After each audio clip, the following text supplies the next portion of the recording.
Hi everyone, welcome back to DGMC, Diwan-e-Ghalib, Meri. To all our returning viewers, we are very happy you could join us again. And to the new viewers, we are delighted you discovered the podcast and decided to tune in for the first time.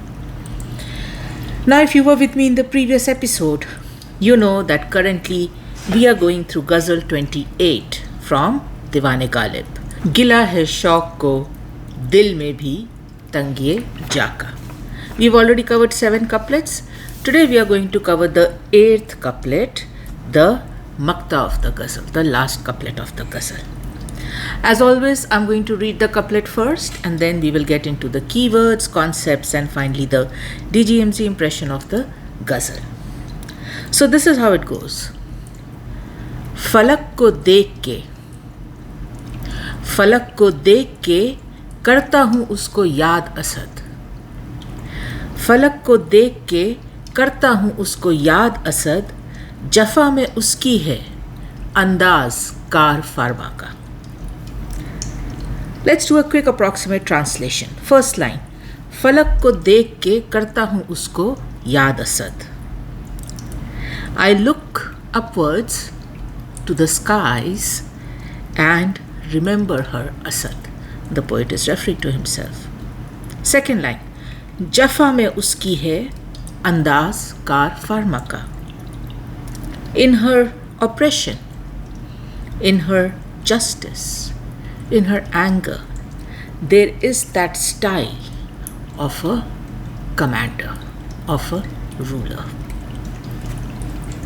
So that is the quick approximate translation. Let's start getting into the keywords. First word, falak, which translates to sky, heavens, firmament.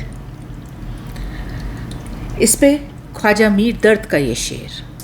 हम तुझसे किस हवस की फलक जुस्तजू करें, दिल ही नहीं रहा है कि कुछ आरज़ू करें. The approximate translation is, O skies, O heavens, of which desire should I make a request to you? The fact of the matter is that the heart has ceased to exist. The heart has ceased to exist within me, so what do I desire for anymore? So I have no request to send up to you in terms of a wish or a desire. दाग दहलवी का ये शेर. फलक देता है जिनको ऐश, उनको गम भी होते हैं. जहाँ बजते हैं नकारे, वहाँ मातम भी होते हैं.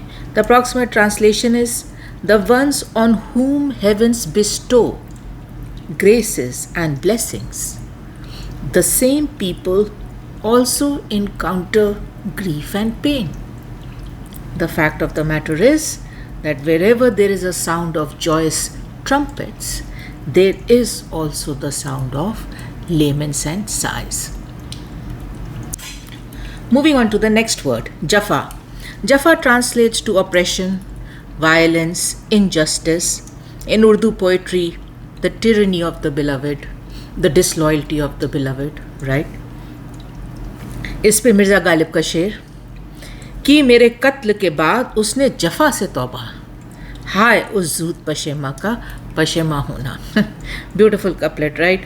And we have, I think we have covered it in our ghazals. So the approximate translation is, after she had executed me, after she had murdered me, she swore to never ever do this torture again. Post torturing me, post oppressing me, post killing me, she went ahead and took a vow that she is never going to do this again. Alas, how quickly she was ashamed of what she did to me after she had done it to me. So by extension, I wish she had taken this vow before killing me, before sending this injustice and oppression my way, right? But no, immediately after doing it to me, she was ashamed, she was regretful and made that vow. Mirza Ghalib ka hi sher, अब जफ़ा से भी हैं महरूम हम अल्लाह अल्लाह, अब जफ़ा से भी हैं महरूम हम अल्लाह अल्लाह, इस कदर दुश्मने अरबाब वफा हो जाना. Another lovely one from Ghalib. The approximate translation is, now I'm even deprived of her jafa, which, like we said, translates to oppression, torture, tyranny. Now I'm even deprived of her oppression. I'm even deprived of her torture. Oh God, have mercy on me. She has become so hostile to this group of people who are loyalists, who believe in love and loyalty. That is the level of her hostility towards these people that she doesn't even send our way oppression and torture anymore. Allah, Allah, God have mercy on us. Ahmad Faraz का ये शेर, तुम्हें भी जिद है कि मश्क सितम रहे जारी, हमें भी नाज की जोर और जफा के आदि हैं. Another good one. The approximate translation is, you beloved at your end are adamant that you will continue to practice torture on me. And I, beloved, at my end am very proud in the fact that I am used to, I am capable of, I am able to bear any kind of tyranny, any kind of oppression, any kind of injustice. So, you continue to be, what was that word? Zid? अभी तो बोला था. You continue to be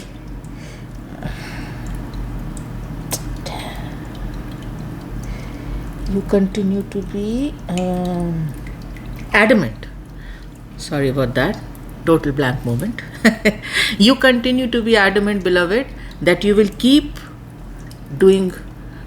sending oppression and injustice towards me, and I will keep taking pride in my ability to bear it all.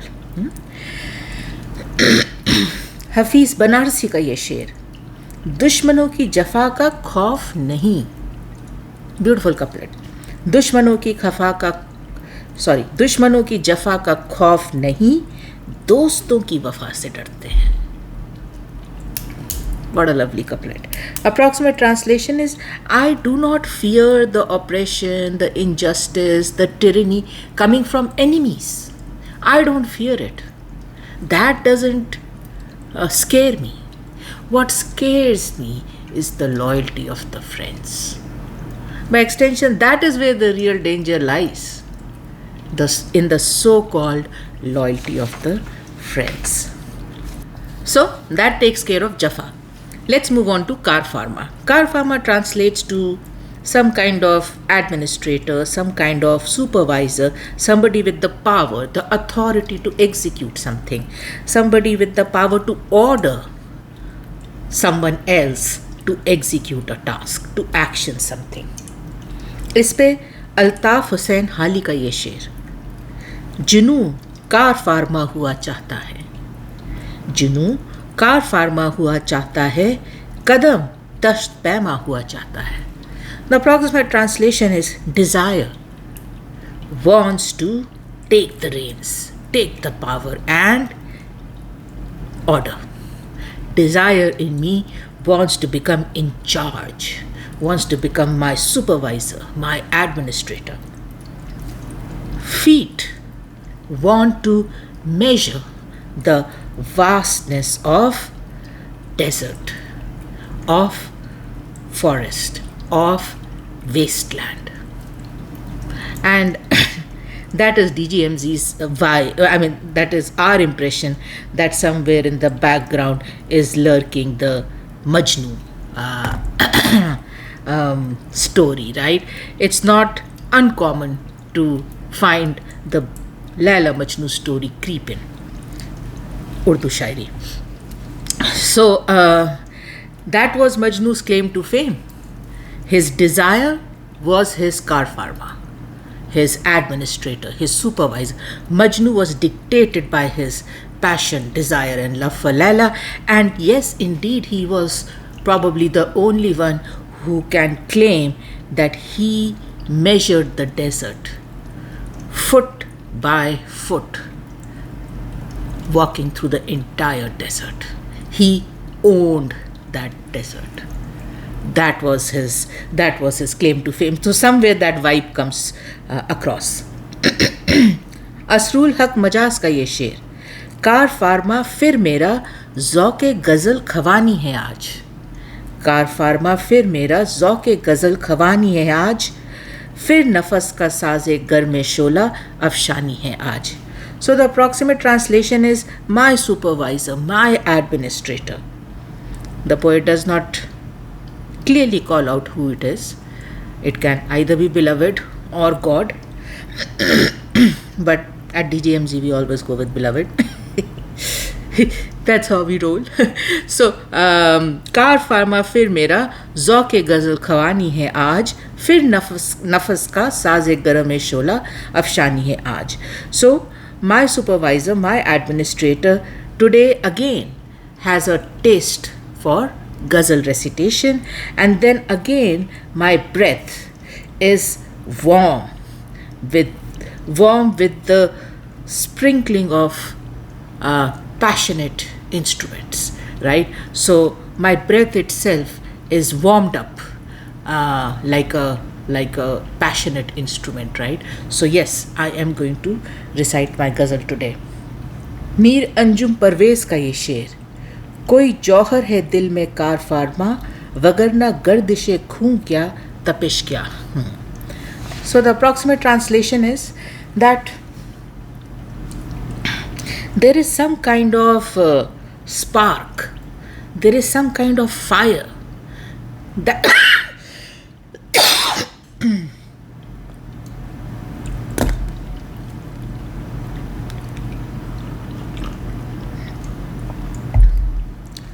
So the approximate translation is, there is some kind of spark, there is some kind of fire that is ordering the heart from within, that is playing the role of a supervisor of the heart from within. Otherwise, why would the blood flow so passionately? Why would the blood have this warmth in it, right? Why would the blood be so excited, right? Why would it flow so fast? Why would it flow so warm? There is definitely some kind of spark that is lit up in the heart. Karfama is a very key word for a couplet today, and that's why all these share to describe all the various nuances, right, of Karfama in Urdu poetry. All right, that takes care of all the key words, Falak, Jafa and Karfama. Let's start getting into our impression. First line, Falak ko dekh ke karta hoon usko yaad asad. We haven't started the impression, right? What a simple line it is, correct? I look at the sky and I remember her. Nothing very complicated about it. You are missing somebody, you start looking up at the sky and you are thinking about them, you are missing them, you are remembering them. Let's see whether this simplicity stays by the time we are done with the impression. Falak ko dekh ke. That's how Ghalib starts this Maqta, the last couplet of this ghazal in his Diwan. Falak ko dekh ke is a strong emotion. It is a strong action that Ghalib has captured here so simply, so effortlessly. So I would say, what is that word where you bring down the nonchalantly, right? And it is very deceiving. You think it is so simple. Falak ko dekh ke. Now, Falak ko dekh ke translates to looking towards the sky, gazing up to the sky. This gesture of raising our eyes up to the sky has so much symbolism that this gesture, this action is almost infinite in its meaning and importance. Such is the symbolism associated with raising up your eyes and looking at the sky. At DGMZ, we will take the opportunity to explore this Falak ko dekh ke concept a little today, since the couplet gives us the opportunity to do so. So, looking at the sky, gazing up to the sky in spirituality and divinity is a gesture that symbolizes us, human beings, reaching to a higher power beyond the immediate and tangible earthly realm. Looking up to the sky is associated with contemplation, meditation, prayer, and seeking a connection to God. Now, that was gazing at the sky with reference to spirituality and divinity. With reference to openness and freedom, looking up at the sky is associated by many with opening of the consciousness to new ideas, expansion of imagination, and a boost to creativity. Gazing at the sky has a unique impact of installing a sense of freedom in us, while in parallel it also makes us aware of the vastness of universe around us and consequently the smallness of us in that vast universe. Gazing at the never-ending vastness of the skies above arises multiple emotions in us. Many leverage this awe-inspiring effect for gaining clarity and relaxation. Now coming to faith and religion. Relevance of skies has been closely tied to religion and faith from the beginning of time. Many polytheistic religions have deities associated with the sky. The daytime sky deities are typically distinct from the nighttime sky deities. Sky gods are deities associated with the sky, weather, celestial phenomena, etc. in various mythologies. They often represent aspects like the sun, moon, wind, and storms. In Greek mythology, Zeus is the king of the gods associated with lightning, thunder, and storms. Helios is the sun god who drives a chariot across the sky. Selene is the moon goddess. Uranus is the primordial god of the sky, personifying the sky itself. And Atlas is a titan who was condemned to hold up the heavens. In Roman mythology, Jupiter is the Roman equivalent of Zeus, also associated with lightning and the sky. Luna is the Roman moon goddess, equivalent to Selene. In Hindu mythology, Indra, the king of the gods, associated with weather, storms, and thunder. Dios Pitta is the sky father, similar to the Greek Uranus. Varuna, a god of the sky, oceans, and water, also associated with cosmic order. Surya is the sun god. Chandra is the moon god. So we can see across Greek, Roman, Indian mythology how the sky deities play such a critical, pivotal role, right?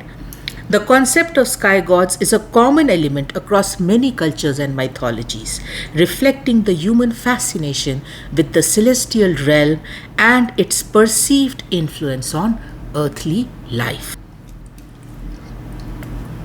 Now, in addition to the polytheistic religions, even the monotheistic religions like Christianity and Islam consider the skies above as the heavenly realm of the one and only God and all godly events.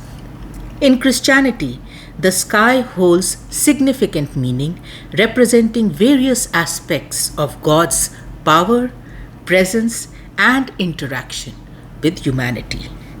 The vastness and grandeur of the sky are often used to illustrate God's boundless power and majesty.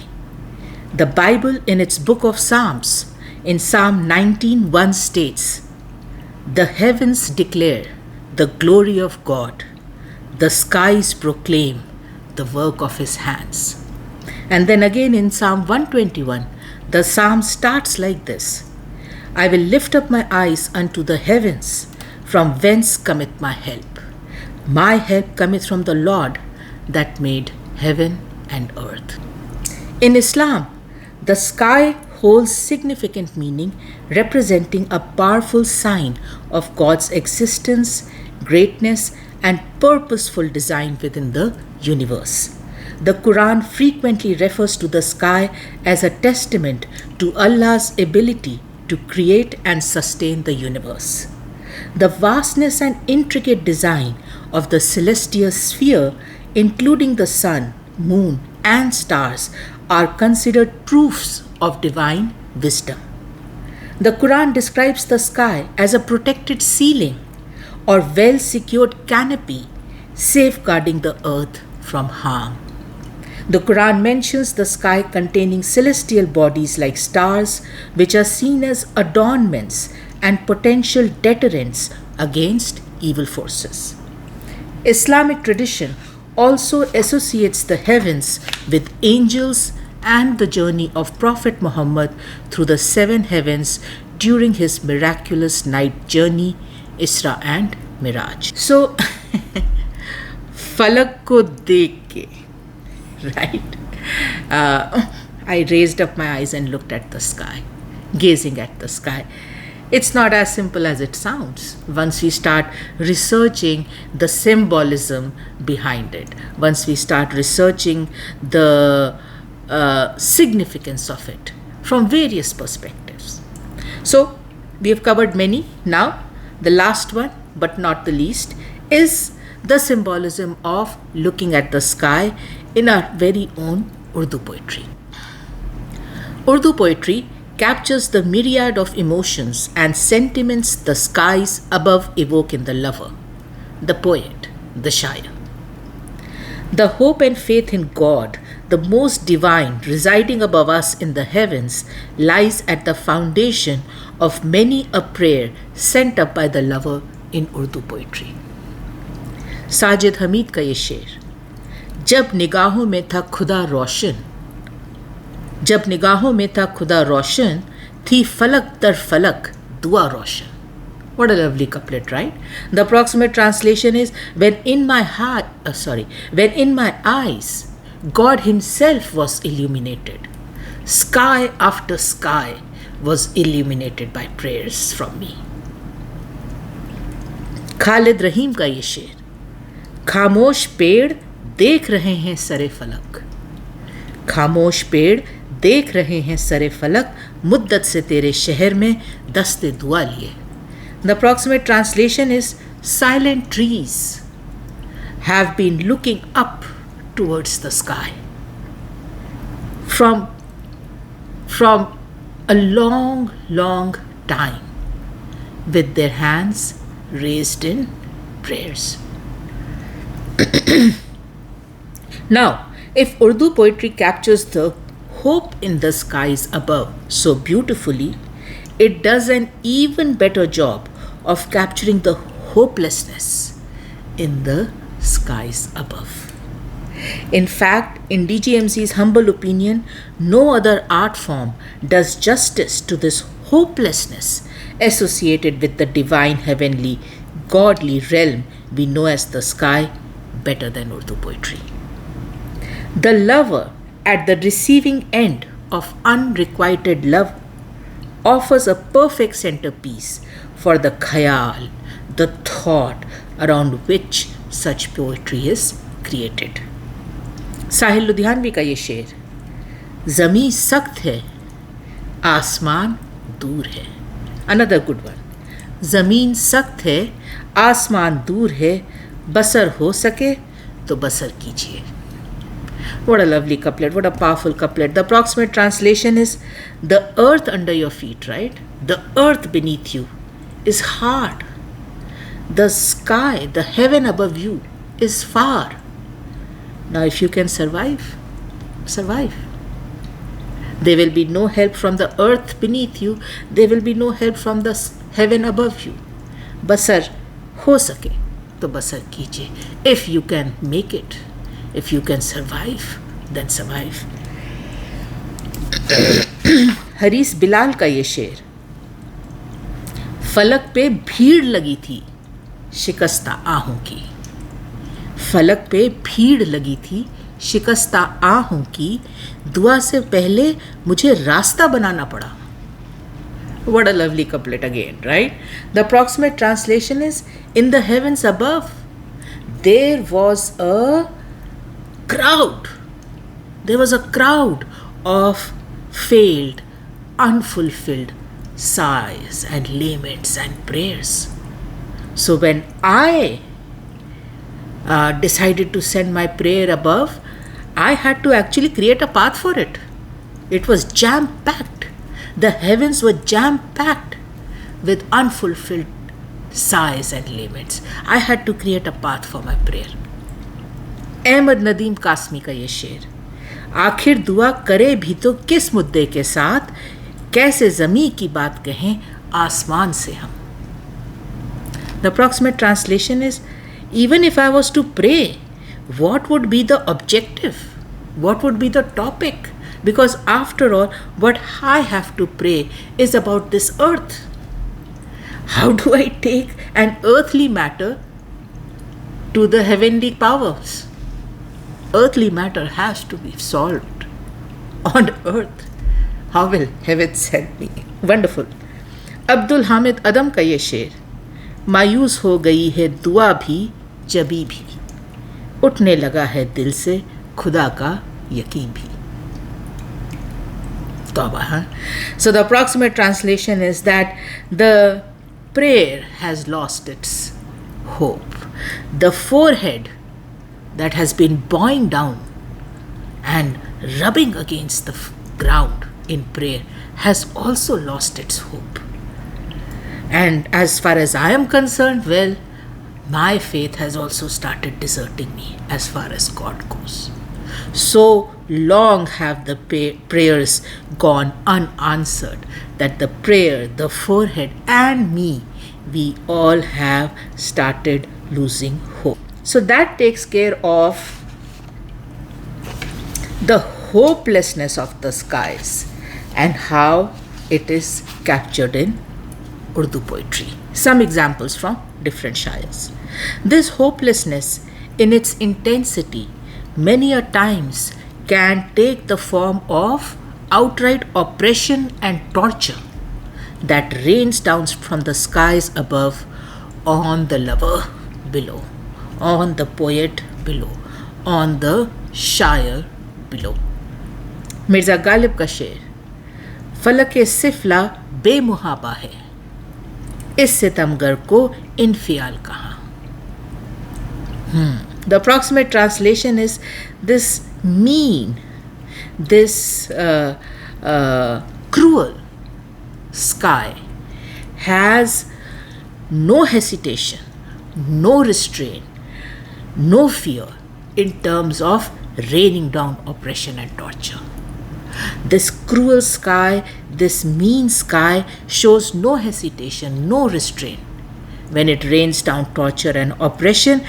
This tyrant doesn't break a sweat when being cruel. इस सितमगर को इन्फियाल कहाँ? They don't break a sweat. It is so effortless for them.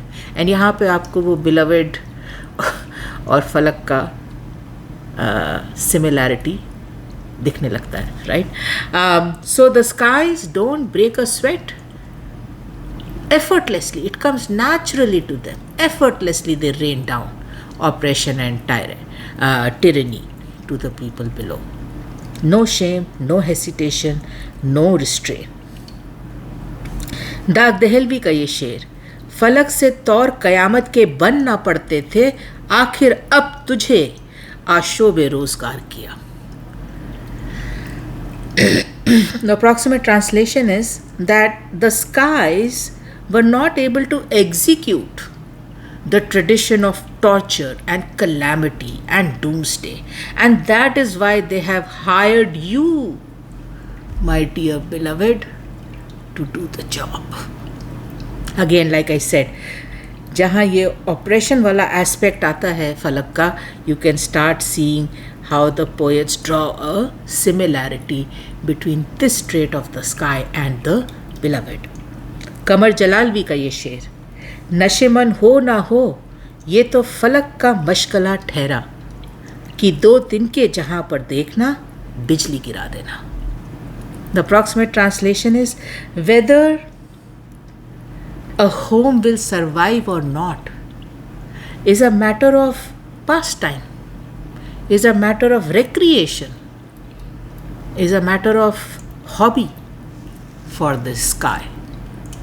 Because what I have seen is, wherever even 2 straws collect together to start forming the foundation of a nest, the sky will come and direct its lightning on those 2 straws. It doesn't even wait for the nest to form fully to destroy it.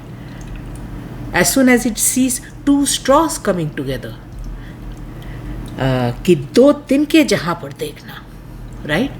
It directs its lightning. That is the hostility of the skies towards any nest, any home, any residence to flourish on earth. And this aspect of falak, this aspect of destruction that the skies can rain down, send down on people living on earth is very unique in terms of being captured in Urdu poetry and is at the heart of our couplet today. So that kind of completes our background context into the vast array of emotions and actions related to the human gesture of falak ko dekh ke.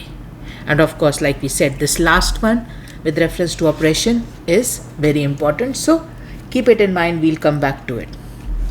Let's move on to the second part of this first line. Karta hu usko Yaad Asad, which translates to I remember her.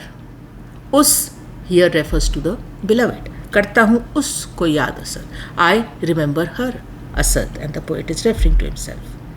Now we just finished going through a long, exhaustive list of all the emotions, all the actions that can get evoked when we as humans look up towards the sky. And here comes Ghalib the lover. And what does looking at the sky evoke in him? Karta hu usko Yaad Asad. I remember her. I remember her. And this is the exact reason why we said that elaborate background, right, to falak ko dekh ke.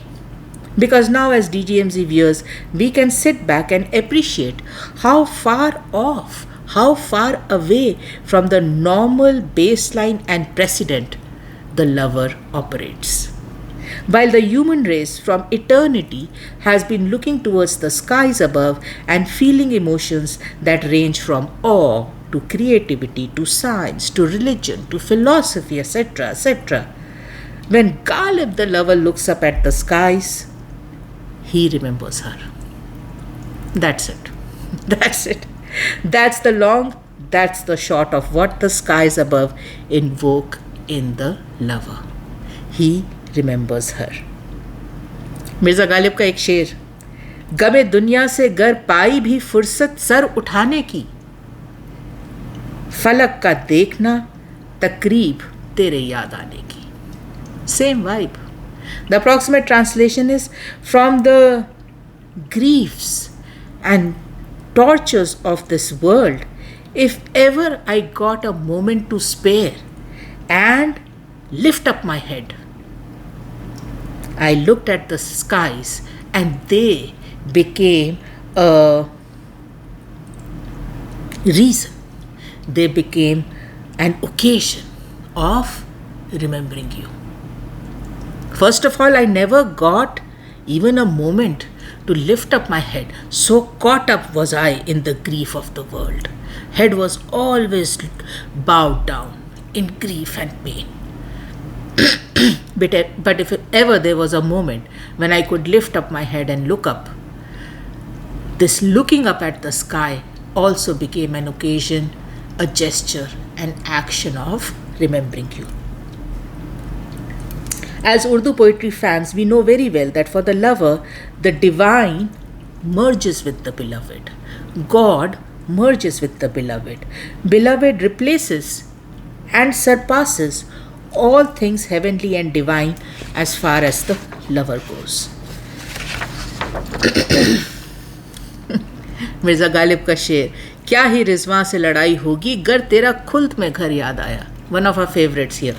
The approximate translation is, what fight I will have with Rizwa. And Rizwa is the angel at the gate of paradise, right? He decides whether you enter or not. So Ghalib says, what a fight I'm going to have with Rizwa if at the doorstep of paradise I start remembering your house here on earth. I will tell Rizwa, I don't want to come in. Send me back. I do not want to enter paradise. Please send me back. Allama Iqbal का ये शेर, Allama Iqbal का ये शेर. कुछ जो समझा मेरे शिकवे को तो रिजवा समझा, मुझको जन्नत से निकाला हुआ इंसान समझा. Same vibe. The approximate translation is, if there was anybody who understood my complaint, then it was Angel Rizwa at the door of paradise, because he understood that I am not standing at the door of paradise to enter paradise. I am standing at the door of paradise after having been pulled out of my paradise, which was on earth with my beloved. हसरत मोहानी का ये शेर, रंज देगी बागे रिजवा की तन आसानी मुझे. Beautiful couplet. रंज देगी बागे रिजवा की तन आसानी मुझे, याद आएगा तेरा लुत्फ़े सितम रानी मुझे. The approximate translation is, it will give me immense grief.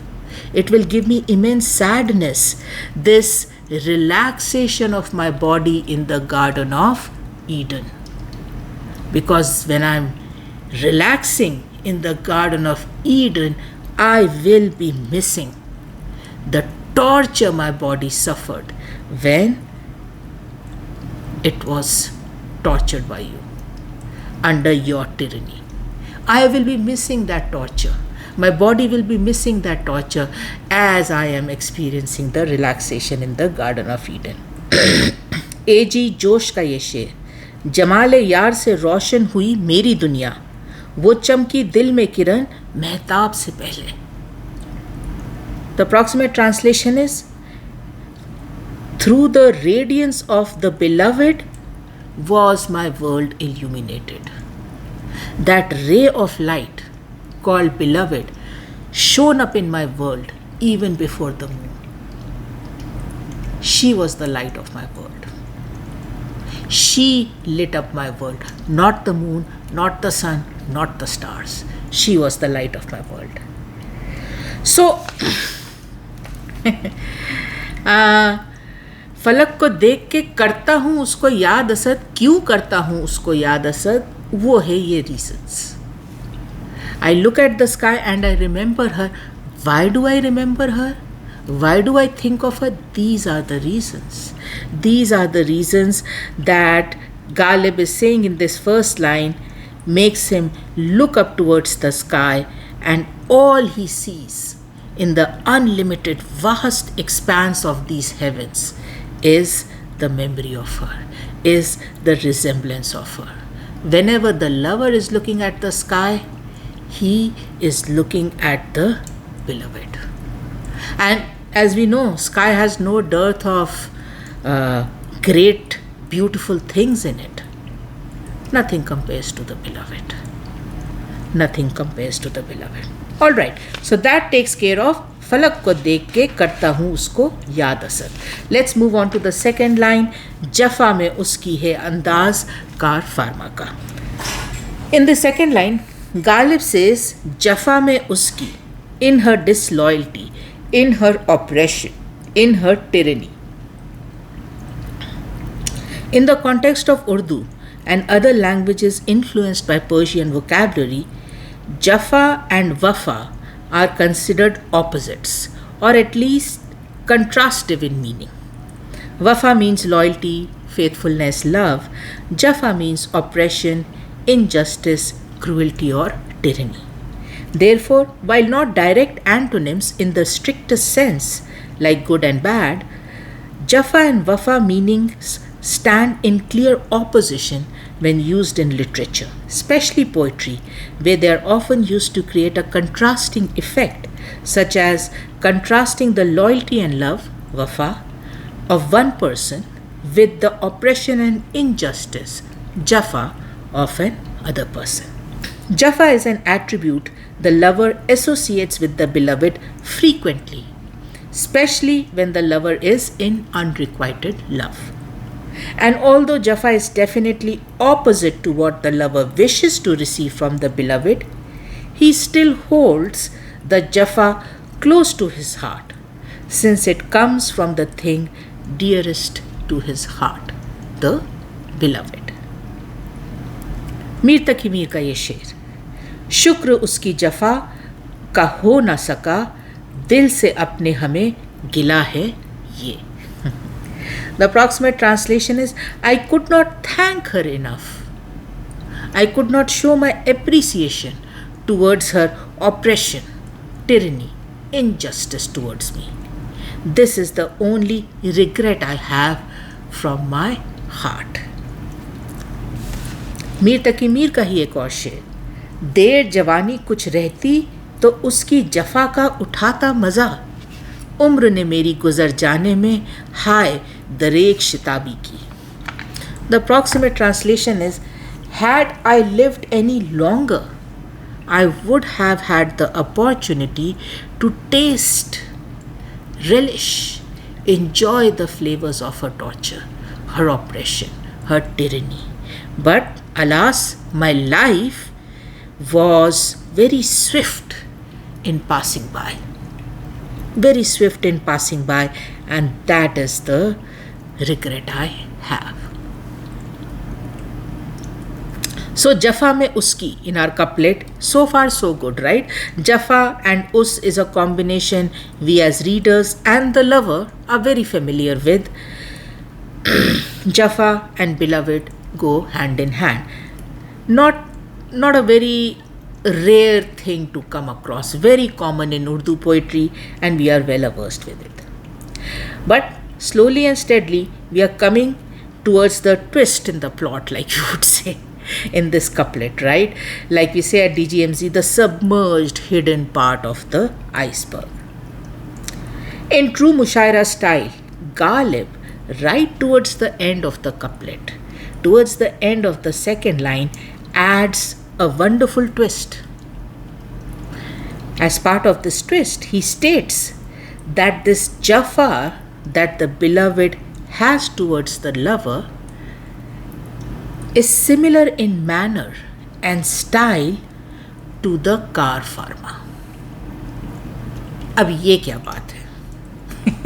That is why we take 1 week to create one impression, because we get stuck at such questions. अब ये क्या बात है? इसको फिगर आउट करने में टाइम लगेगा. अभी तक तो बात समझ में आ रही थी, राइट? बिलवेड हैं, जफ़ा करती हैं, एंड आशिक को जफ़ा भी पसंद है, मुझे गम भी उनका अजीज़ है कि उन्हीं की दी हुई चीज़ है. तो चलो ठीक है, उतना तो समझ में आ गया. पर गालिब अब यहाँ पे ये कहते हैं कि जफ़ा में उसकी है अंदाज कार फार्मा का. So before we dive any deeper, car pharma has to be addressed. So car farma has two distinct parts. Kar, this is at the root, work, deed, affair in Persian. It comes from the Middle Persian and ultimately derives from the Proto-Indo-European root kwar, which means to do, make, construct. So that is kar part of it. Farma, this element when used as a suffix, often indicates an agent or someone who commands or orders something to be done. Therefore, Kar Farmer literally translates to something like work commander or one who orders work. Now, in the context of Persian poetry, Kar Farmer can take on a deeper, more profound meaning, referring to a higher power or a divine administrator who manages or oversees all affairs. In Sufi poetry, especially in the works of Rumi, Kar Farmer often refers to God or the divine as the ultimate administrator of all things, managing human destinies and the workings of the universe. One of the key themes associated with Kar Farmer in Persian poetry is the idea of letting go of worries and surrendering to a higher power's will. One quote from Rumi, it is in Persian, so excuse my pronunciation. Karsaz e ma ba fikre kare ma, fikre ma dar kare ma, azare ma. It translates to, my creator is busy in taking care of all my affairs, so my worrying about my matters is only an unnecessary pain. Here the creator, Karsaz, which is closely related to Kar Farmer, is the ultimate Kar Farmer or administrator of one's destiny. By acknowledging a divine Kar Farmer who orchestrates everything, the poet in Persian poetry expresses their love, devotion, and complete trust in the unseen forces governing their lives. This trust brings a sense of peace and acceptance even in difficult times and aids in embracing this radical acceptance, trusting that even hardships are a part of a larger, divinely administered plan. That is Persian poetry and Kar Farmer. In the context of Urdu poetry, Kar Farmer usually is the beloved, especially in ghazals. It's the beloved who holds immense power over the lover's heart and emotions. The beloved in this sense directs the course of the lover's existence and emotional well-being. Akhtar Syed Khan का ये शेर, ना आरजू से खुला है ना जुस्तजू से खुला है, ये हुस्न राज जो हर शय में कार फरमा है. The approximate translation is, it has never been revealed by wishes, it has never been revealed by request, this secret of beauty that is playing the role of Kar Farmer in anything and everything around us. Now, with the essence of Kar Farmer in place, let's go back to the couplet. As the consequence of lover replacing God and his heavenly divine realm with the beloved, the lover also replaces or merges the attributes of God with the beloved. Now, one of these merged attributes is this Jafa, this dispensing of oppression and torture. This commonality, this common attribute between God above and beloved below lies at the heart of our couplet today. Ghalib in second line states that the beloved dispenses oppression and injustice in a similar style, in similar manner, with similar flair as that of God himself. Anwar Dehelvi का ये शेर, क्या सिखाएगा उनको जुल्म फलक, खुद वो सीखे सिखाए बैठे हैं. What a couplet, right? The approximate translation is, what will the torture raining skies ever teach her? She is already an expert at this. So the skies have nothing more that they can teach the beloved about torture and oppression. She is already very learned, already an expert at it.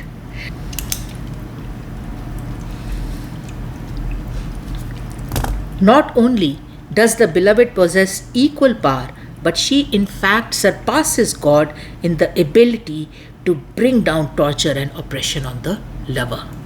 दाग दहलवी का ये शेर, जौरे रकीब और जुल्म फलक का नहीं ख्याल, जौरे रकीब और जुल्म फलक का नहीं ख्याल, तशवीश एक खातिर ना मेहरबां की है.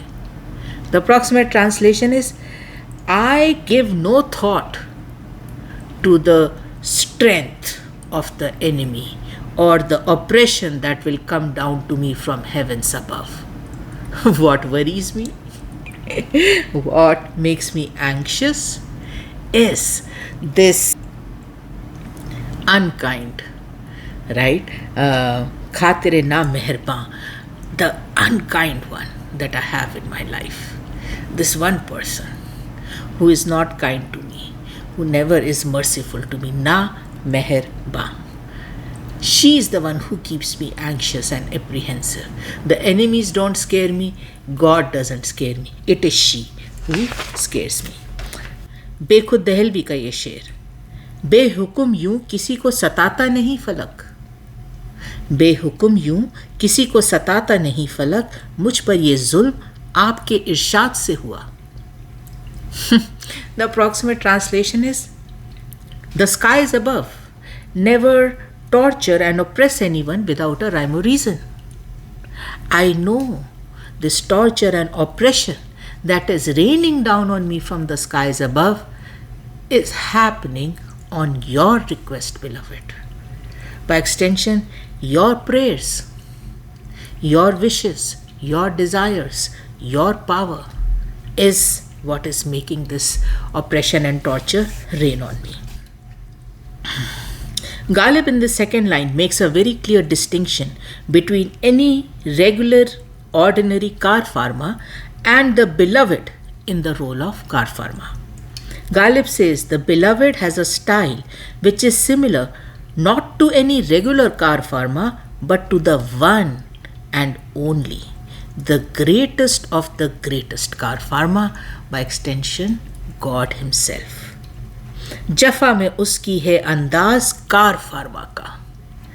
The gravitas and seriousness of Jaffa from the regular car farmer versus gravitas and seriousness of Jaffa from the one and only car farmer is the hidden pearl of this couplet, is the submerged iceberg of this couplet.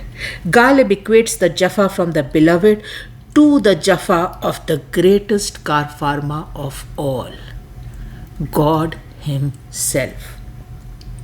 Now, one bears oppression, injustice, and tyranny in many forms throughout one's life. The intensity varies, the impact varies, depending on who the car farmer is. But usually it is bearable. Usually one comes out of it sooner or later. But Jaffa from the greatest car farmer of all, oppression, injustice, tyranny from the greatest car farmer of all, that's a thought you have to think about. Right? That's a thought you have to think about. If your Savior Himself decides to rain down oppression and injustice on you, then where do you go for help? Where do you go for protection? What option is left for you? Simple answer is none. None. For the lover, such is the hopelessness, such is the seriousness, such is the impact of the beloved's Jaffa. For the lover, the beloved's Jaffa, the beloved's oppression and torture is as if God Himself has turned His face away from the lover, as if God Himself has left the lover with his grief and pain to deal with it by himself, as if God Himself has refused to protect, to heal, to safeguard. So, Jaffa में उसकी है अंदाज car pharma का. Ghalib is saying that in her oppression and torture, the beloved has a mannerism, has a style that is similar to God. But Ghalib, he was very famous for always looking at both sides of the coin. By comparing and equating beloved's Jafa to God, Ghalib also, in an unsaid way, merges God's abilities to be merciful in his oppression with the beloved. God does not come with the attribute of oppression in isolation, right? The beauty of God's oppression is that it always comes with the potential of mercy, potential of kindness, potential of forgiveness. Because God never takes revenge, God never punishes for the sake of it. His objective is always very noble, irrespective of what he's doing, right? So the kindness, the mercy, the generosity of the greatest karfama of all, which is God himself, is such that through the most terrible oppression, through the most terrible torture he is raining down on you, he can still send you mercy. He can still send you grace. He can still send you forgiveness. The hope never dies. With God, the hope never dies. Zafar Mahmud Zafar का ये शेर, चलो ए तिश्ना लबों हम उठाएं दस्ते दुआ, चलो ए तिश्ना लबों हम उठाएं दस्ते दुआ कि आसमान दुआ से पिघल भी सकता है. What a lovely couplet. चलो ए तिश्ना लबों हम उठाएं दस्ते दुआ.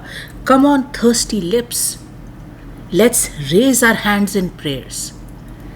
कि आसमां दुआ से पिघल भी सकता है. Because heavens are such that they can melt down with prayers.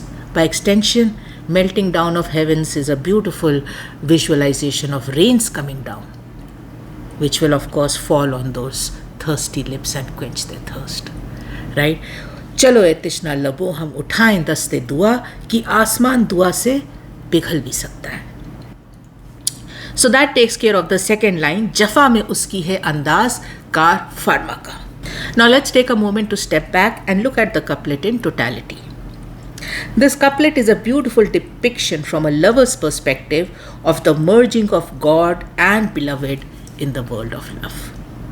Ghalib captures beautifully in this couplet how the power of the beloved is equal to the power of God himself to rain down oppression and injustice on the lover. But the fact that Ghalib equates beloved to God is the unsaid power of this verse. We cannot see it in words, but the fact that Ghalib equates beloved to God is the unsaid power of this verse. We cannot see it in words, but at DJMC, we believe it is there everywhere. Look at the couplet. Falak and Kar Farma bookend the couplet. Falak right at the start of the verse, Kar Farma right at the end of the verse. Both associated with God. Skies and the administrator, the universal administrator, the greatest supervisor of all. And then in the middle you see Us and Jafa and Andaz, all relating to the beloved. So yes, we genuinely believe that Ghalib brings together God and beloved in this couplet. The beloved in her divine role not only can rain down oppression and injustice on the lover, but also can, amidst this rain of oppression and justice, keep alive the flame of hope and faith in the lover's heart. बेदिल Azimabadi का ये शेर, जालिम का हर सितम है तवज्जो की एक दलील.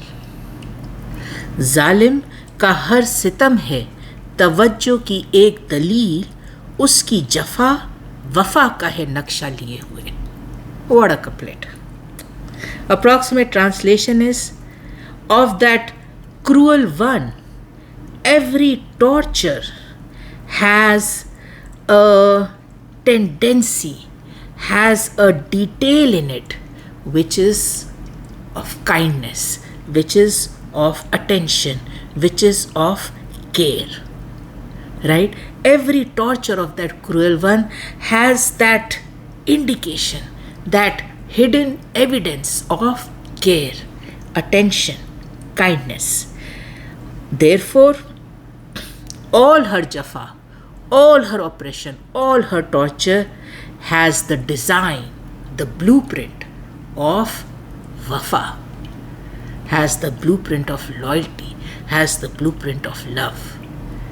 जालिम का हर सितम है तवज्जो की एक दलील, उसकी जफा वफा का है नक्शा लिए हुए. All right, that brings us to the end of फलक को देख के करता हूँ उसको याद असद, जफा में उसकी है अंदाज कार फार्मा का.